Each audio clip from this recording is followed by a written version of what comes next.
어제 하루 국내 코로나19 신규 환자는 39명이었습니다. 이 가운데 해외 유입 환자가 28명인데요. 최근 해외 유입 확진자들을 통한 지역 전파 사례도 나온 것으로 확인되면서 우려가 커지고 있습니다. 자세한 이야기 이형민 연세대 세브란스 병원 진단의학과 교수 모시고 나누어 보겠습니다. 어서 오세요. 네, 교수님 먼저 오늘 새로 나온 통계를 보니까 지역 발생이 지금 11명이었죠.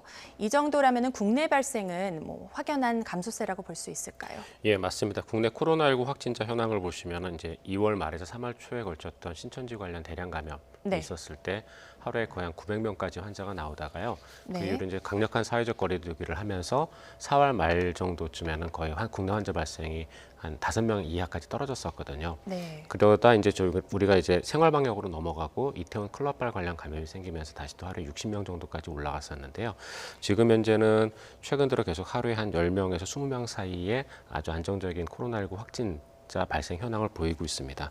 다만 주의할 거는 이 11명 중에서 서울, 인천, 경기, 수도권이 아직까지도 한 9명 정도, 그러니까 수도권에서 발생한 환자들인데 수도권 같은 경우는 굉장히 인구가 밀집되어 있는 지역이고 그다음에 또 여러 가지 사회 활동이 또 많은 지역이기 때문에 우리가 이 수도권에서의 환자 발생이 좀 더 이렇게 떨어지는 것이 확진자 숫자가 좀 더 감소하는 것이 아마도 방역에는 부담이 좀 덜 될 것 같습니다. 그다음 다른 지역에서 환자 발생한 숫자는 이제 울산 지역 1명과 제주 지역 1명이었었는데요. 그렇죠. 이 울산 지역과 제주 지역 같은 경우에는 해외 유입과 연관돼 있던 감염이 이제 하나가 있었고, 그다음에 제주시 같은 경우에는 확진자가 이제 마스크를 착용하지 않은 상태에서 여러 사람과 접촉했던 감염 상태이기 때문에 이 두 지역 같은 경우도 향후 확진자 발생은 조금 지켜봐야지 알 수 있을 것 같습니다. 네, 좀 전에 전체적으로 봤을 때는 그래도 국내 발생이 안정적이다 이렇게 짚어주셨는데 문제는 이제 국내보다도 지금은 해외 유입이 좀 줄어들지 않고 있어요. 연일 수십 명대로 이어지게가 되고 있는데 방역 대응에 문제가 있는 건 아닐까요? 지금 해외에서 지금 많은 환자들이 지금 확진자들이 들어오고 있는데요. 분명히 이 확진자 숫자가 적은 숫자는 아닙니다. 그래서 이 확진자들의 경우에 있어서도 분명히 국내에서 치료가 필요한 상황이기 때문에 여기에 대한 방역 부담은 일부 있다고 저희가 봐야 될 것 같은데요. 현재 지금 해외 유입으로 이제 확진이 된 28명 가운데 미국에서 5명, 유럽에서 2명, 그다음에 한국의 아시아 지역에서 21명이 남았는데 문제는 이 국가들의 분포가 점점 더 다양해지고 있습니다. 한국의 아시아 지역 같은 경우에도 10개국에서 지금 환자들이 들어온 상황이거든요. 그래서 일단은 이분들에 의한 국내 감염을 차단하기 위해서 방역 당국에서도 이제 여러 가지 조치들을 취하고는 있습니다. 일단 공항에 들어오는 시점부터 마스크를 상시 착용하게 하고 여러 가지 수화물을 통한 전파를 막기 위해서 수화물을 찾기 전에는 반드시 손위생을 명확하게 한다던가 그다음에 공항에서 이동할 때도 지방자치단체에서 제공하는 그런 전용 교통편을 이용을 하도록 하고 있고요. 그다음에 본인 목적지까지 도착한 후에도 여러 수화물에 대한 소독이라던가 자가격리에 이르는 여러 가지 안내라던가 이런 것들을 통해서 이러한 해외 감염이 국내에 유입되지 않도록 많은 노력은 하고는 있습니다. 근데 이제 이게 완전히 차단할 수 있을 것인가의 문제는 조금 저희가 더 살펴봐야 될 것 같긴 합니다. 네, 근데 최근에 이제 해외 유입 사례를 보면은 부산항에 정박 중인 러시아 선박 3척에서 선원들이 무더기로 또 양성 판정을 받지 않았습니까? 이전에도 이런 선박에서의 선박을 통한 유입 사례가 확인이 됐었는데 왜 이 부분이 방역이 어려운 걸까요? 일단 두 가지 문제가 있는데 하나는 선박 내 환경에 문제가 있습니다. 저희가 이 코로나19가 처음 이제 전 세계적으로 문제가 되면서 크루즈 선박에서의 집단 감염이 굉장히 큰 이슈가 됐었거든요.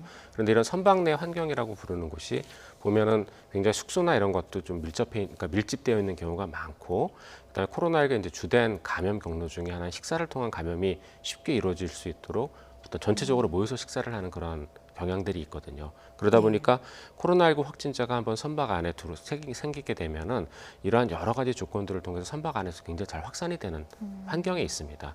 그래서 선박 내에서 있던 코로나19의 관리에 어려움이 하나가 있고요. 그리고 또 이 선박이라고 부르는 이 환경은 사람이 이렇게 그런 확진자가 생기더라도 쉽게 그 사람을 빼거나 격리시키거나 할 수 있는 환경이 아니거든요. 그러니까 관리에 또 어려운 측면들이 조금 있습니다. 그래서 이런 선박 내에서의 어떤 환경, 감염에 대해서 저희가 좀 신경을 써야 되는데 문제는 선박의 숫자, 국내에 입항한 선박의 숫자에 비해서 검역을 맡아야 되는 검역 당국의 숫자, 인원이 조금 아직까지도 부족한 편입니다. 그래서 네. 지금 현재 한 154척 정도가 어제 하루에만 입항을 했는데 그중에 75척 검역을 했거든요. 네. 검역하러 나가서 거기에 대한 여러 가지 조치 같은 것들을 취하기에는 인력이 좀 부족한 측면들도 있기 때문에 이런 것들이 좀 더 보완이 된다면 아마 일부 방역이 이루어질 것으로 생각이 됩니다. 네. 러시아 선박에서 확진자가 잇따라 나오자 정부도 강화된 항만 방역 대책을 내놨죠. 잠시 들어보시겠습니다. 러시아 입항 선박에서 확진자가 계속 발생함에 따라 7월 20일부터는 러시아 입항하는 선박 중에 국내 항만 작업자와의 접촉이 많은 선박에 대해서는 증상과 상관없이 전수 진단 검사를 실시하도록 하겠습니다. 네, 증상하고 상관없이 전수 진단 검사를 시행하겠다 이렇게 밝혔는데 이걸로는 감염자 입국 자체를 차단하기는 어렵지 않습니까? 어떻게 보시나요? 저희가 이제 아마 대부분은 차단할 수 있을 거라고 생각을 하는데요. 왜냐하면은 진단 검사 양성이라는 얘기는 현재 바이러스를 배출하고 있다는 소리이고 그런 사람들을 저희가 확인을 해서 국내에 그러니까 내국인하고 접촉하지 않도록 네, 해주게 네. 되면 분명히 전파를 차단하는 데는 굉장히 큰 도움은 될 것으로 생각이 됩니다. 근데 문제는 아까 말씀드렸던 것처럼 그 입국 이런 검역에 필요한 인원이 조금 부족하다고 말씀을 드렸는데요. 네. 이 지금 현재 이 전수 진단 검사를 하겠다는 그러한 대상은 러시아 선박의 지금 경우거든요. 지금 러시아 선박에서 계속 확진자들이 나오고 있으니까. 근데 네. 러시아 선박 이외의 선박의 경우에 있어서는 아직까지도 증상이 있는 경우에만 지금 진단 검사를 시행하는 그 조치를 취하고 있기 때문에 네. 이런 부분들에 대해서는 향후 발생 현황을 보고 필요하다면 조금 더 아마 조치를 확대할 필요도 있을 것으로 생각은 됩니다. 네, 러시아 선박뿐 아니라 이제 해외 유입 확진자 가운데 상당수가 이라크 건설 현장에서 귀국한 우리 노동자들이었죠.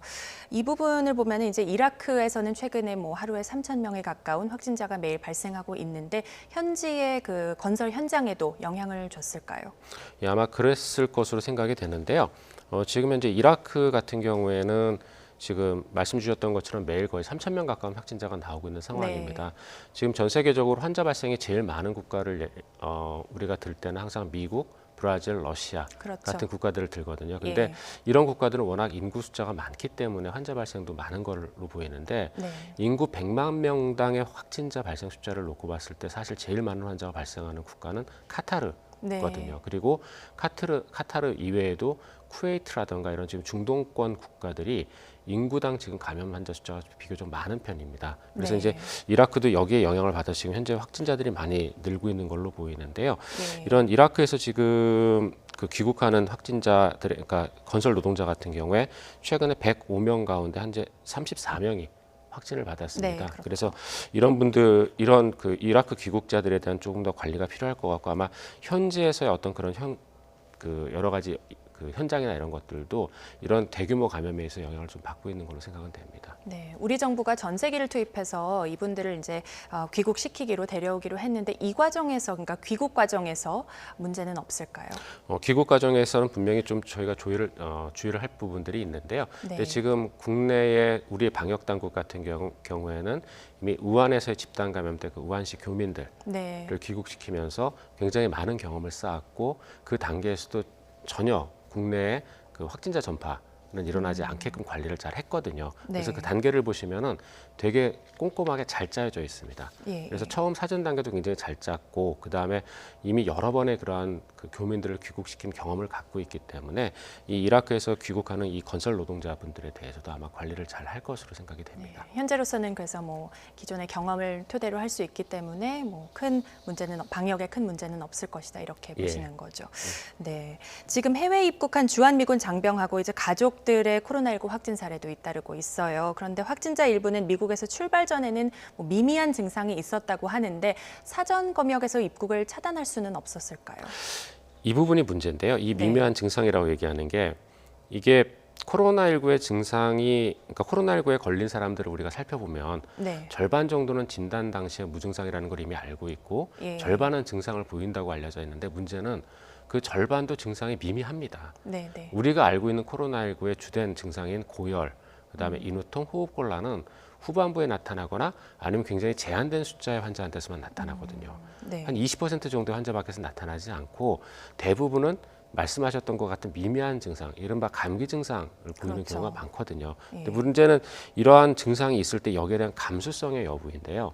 우리나라 같은 경우에는 이제 이런 부분들에 대해서 교육이 비교적 잘 돼 있고, 하지만 그럼에도 불구하고 본인의 증상을 일반적인 증상으로 생각을 해서 거기에 대해서 관리를 하지 않음으로써 생기는 여러 가지 문제들도 발생을 하고 있거든요. 그런데 미군 같은 경우, 특히 미국 같은 경우에는 대량 환자가 발생함에도 이런 거에 대한 감수성이라든가 이런 증상이 나타났을 때 코로나19를 의심해야 된다는 그러한 그 여러 가지 교육이나 이런 것들이 아직까지는 조금 일부 부족한 걸로도 보이거든요. 그래서 이런 부분들에 대해서는 분명히 한미 간의 여러 가지 공조나 정보 교환이라든가 이런 것들을 통해서 증상이 아무리 가벼운 증상이 나타나더라도 네. 특히 미국에서의 지금 코로나19 확진자의 숫자가 굉장히 증가하고 있는 상황이기 때문에 그렇죠. 거기에 대한 철저한 대비나 이런 것들을 좀 준비를 해야 될 것 같습니다. 네, 그 부분도 있고 이제 더 큰 문제는 사실 해외 입국자들을 통해서 지역 전파 사례가 여러 건 지금 발생한 것으로 드러나고 있죠. 우즈베키스탄에서 입국한 동료를 집까지 태워다 주는 과정에서 감염된 사례도 확인이 됐다고 하는데 이건 어떻게 감염이 이루어진 걸까요? 지금 해당 그 감염 같은 경우에는 그 역에서 네. 이제 집까지 태워다 주는 과정에서 교통편을 이제 제공하면서 이제 감염이 되게 된 건데요.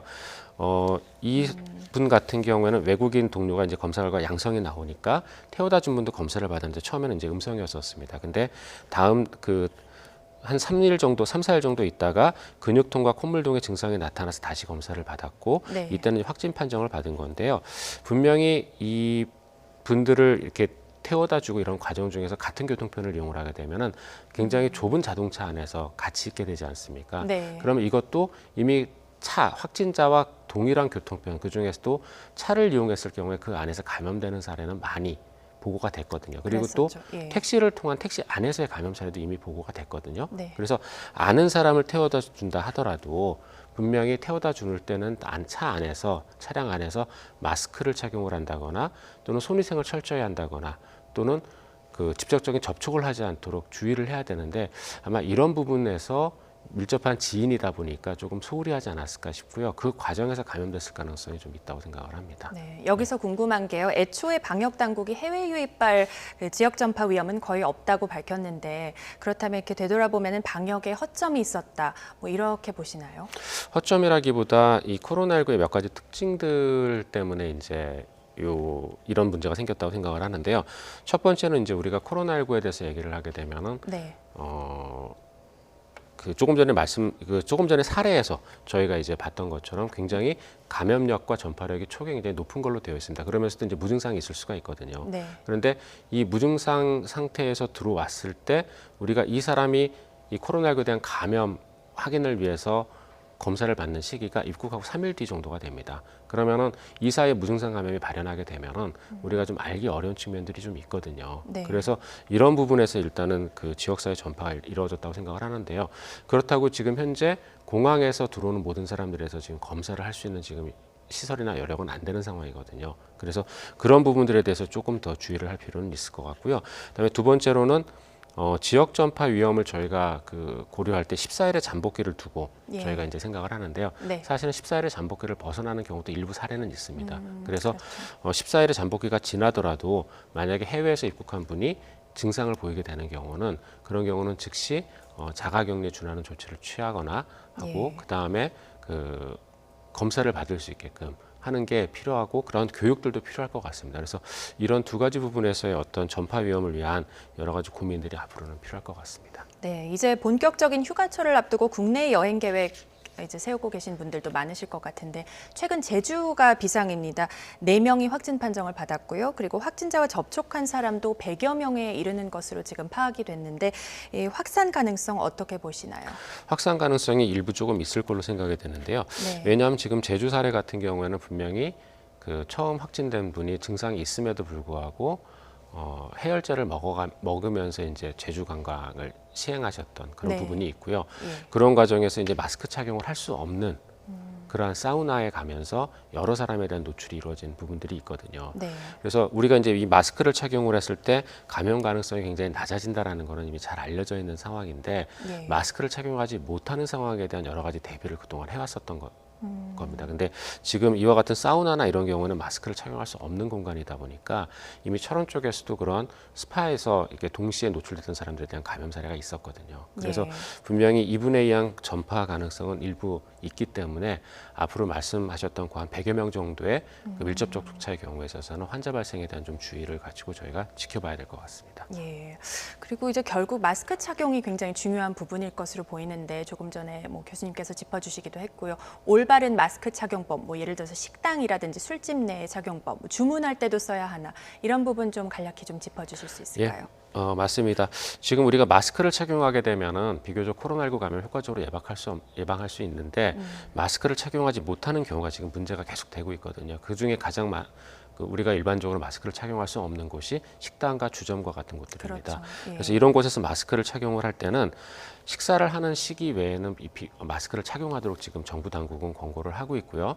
말씀 주셨던 주문을 하는 시기라든가 식당 내에서 이동을 한다거나 이런 경우에도 음식을 섭취하는 시기만 아니라면 딱 그 시점만 아니라면 마스크를 착용하는 것을 원칙적으로 권장을 하고 있습니다. 그리고 그렇게 하도록 교육도 하고 있고요. 그래서 이런 것들을 조금 지켜야 될 것 같고요. 그다음에 마스크를 착용을 할 때 제일 중요한 거는 마스크를 착용하거나 또는 벗을 때 반드시 손위생을 하고 그러고 나서 마스크를 착용을 해야 됩니다. 그리고 예. 마스크 착용할 때는 반드시 입만 가려서는 안 되고 네. 입과 코를 동시에 가릴 수 있도록 네. 그렇게 착용을 하는 것이 중요하다고 할 수 있습니다. 예, 알겠습니다. 지금 전 세계적으로 우리나라뿐 아니라 코로나19 확산세가 계속 이어지고 있습니다. 뭐 미국도 그렇고요.